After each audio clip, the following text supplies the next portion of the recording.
Oh, okay. Yeah. That counts. Yeah, hey, it counts. I felt pretty good about it. Let's celebrate first overall picks. Let's celebrate them. Here's how the game works. I'm going to give you a choice. Do you want #1 overall picks from yesteryear, #1 overall picks from modern times, #1 overall picks from the mixed bag, Kyle?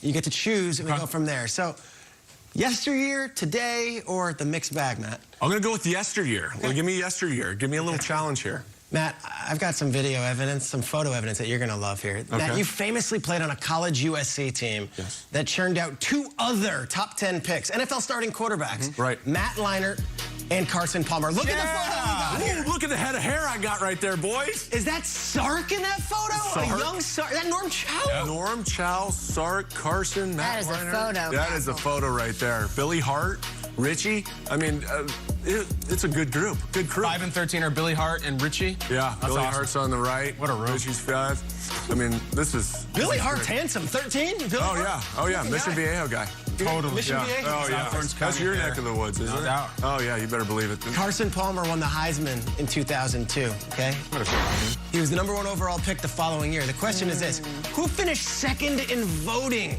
in the Heisman in 2002? This is a trivia gift from the gods. Yeah. A, Byron Leftwich at Marshall. B, Ken Dorsey at Miami. C, Cliff Kingsbury at Texas Tech. Or D, Brad Banks at Iowa. Matt, I will tell you, all 4 of these men finished in the top 10 that year in the Heisman. Who was second? I'm going to go with B, Ken Dorsey, Miami. Okay, your reasoning? My reasoning, because he went to Miami and they were pretty good back then, too. What would you say if I told you you were wrong? I would probably Tell me agree it's with Brad you. Banks. It is Brad Banks. That is a good Brad player. Banks. 26 touchdowns, 5 interceptions. Brad Banks led the Hawkeyes all the way to the Orange Bowl, which lost to The USC Trojans. I should have known that. You know, it's kind of. I thought it was a trick question. I was like, Brad Banks, usually there's is. no way, right? We played them. Correct me if I'm wrong. Brad Banks, starting tight end, an All-American, Dallas Clark. Oh, yeah. Oh, yeah. Oh, yeah. Great team. Good group. Great team. Ken Dorsey, Byron Leftwich, and Kingsbury all would finish in the top 10 of that year.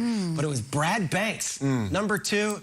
And you were in that quarterback room. You've got probably plenty of We stories definitely to blew the share. doors off that team. Yes, you The did. Orange Bowl. That was enough. That was great. Nick Lachey and Jessica were there. I remember. Hey, now. Okay, do you want to choose one from yesteryear, from modern times? Where do you want to go with this? Definitely not yesteryear. I will go top overall pick quarterbacks of now. Okay. Last year, Joe Burrow set an NFL rookie record because he had 3 straight games where he had 300 or more passing yards. Never been done before.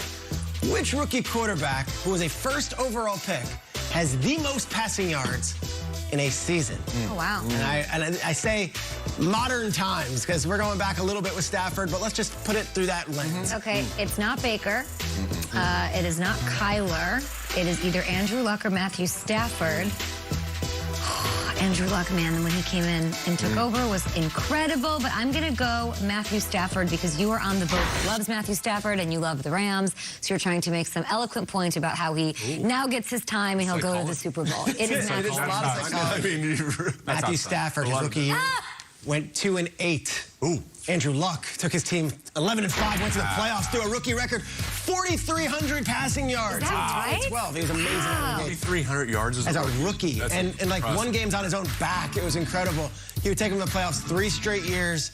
And Luck was unbelievable. This is the year that, of course, Chuck Pagano fell ill. Bruce Arians came in as the head coach. And they just opened it wide open. And it was T.Y. Hilton as a rookie. And it was Reggie Wayne as a veteran. Andrew Luck throwing his body around. 4,300 yards as a rookie quarterback. They're so That's fun. incredible. So insane. All right, Kyle. Peter, I'm kind of ashamed of you. You did not mention yet so far. It's Fran Drescher's birthday today. Happy birthday. And Lacey Chabert. We love you, Lacey. Lacey. Yeah, Party killed it on the Hallmark.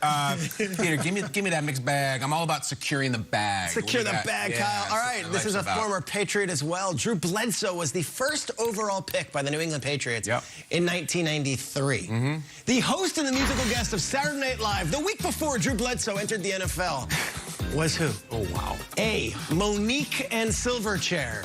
B, Dave Winfield and the Stone Roses. C, Kirstie Alley and Lenny Kravitz.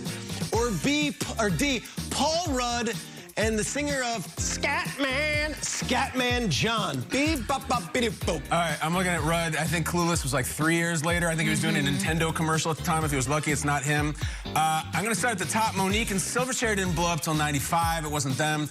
Could be Winfield and Stone Road Frog Stomp. I still listen to it.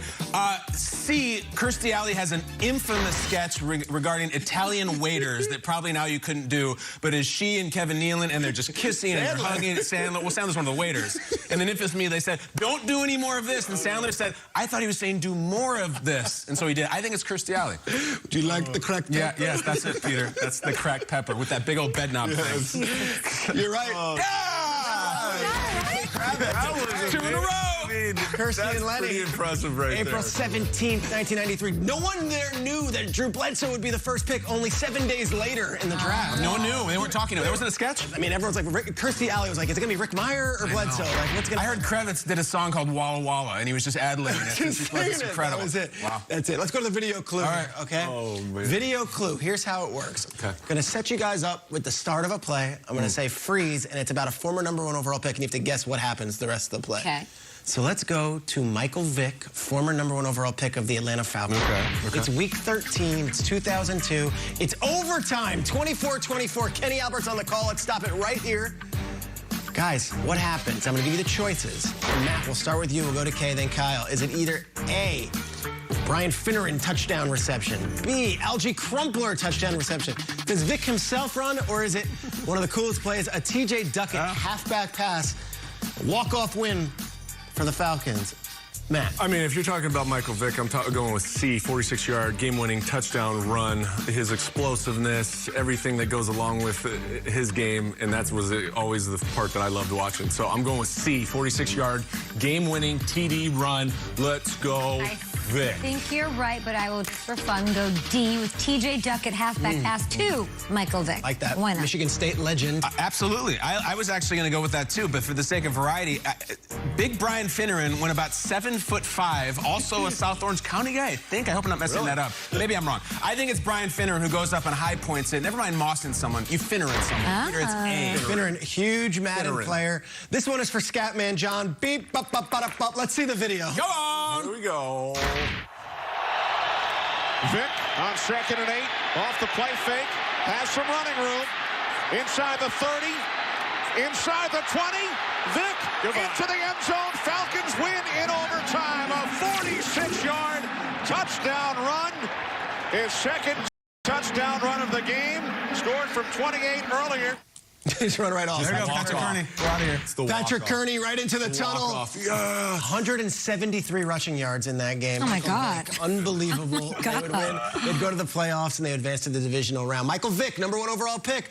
Matt Castle, thanks for playing trivia. He won. That was incredible. You did win. You won. I mean, no, I don't know if I won. You did. You got both right. You literally won. Yeah. I got both the wrong. psychology behind your guys' answers was pretty impressive. Played a lot of that. We just know each other too well. Yeah. More Good Morning Football on the way. Big game tonight, hours from now, right here on NFL Network. Fantasy season ever, and we've got all the info you need to dominate your league. The quarterback situation a little bit interesting. Never doubt this human being. And Kyler Murray has a touchdown. NFL Fantasy Live, today at 5 on NFL Network.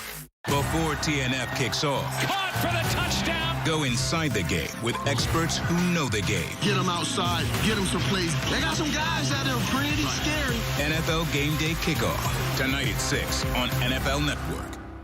When you hear cough, cough, sneeze, sneeze, it's time for plop, plop, fizz, fizz. Alka-Seltzer Plus Cold Relief. In Dissolves 2005. quickly, instantly ready to start working, so you can bounce back fast with Alka-Seltzer Plus.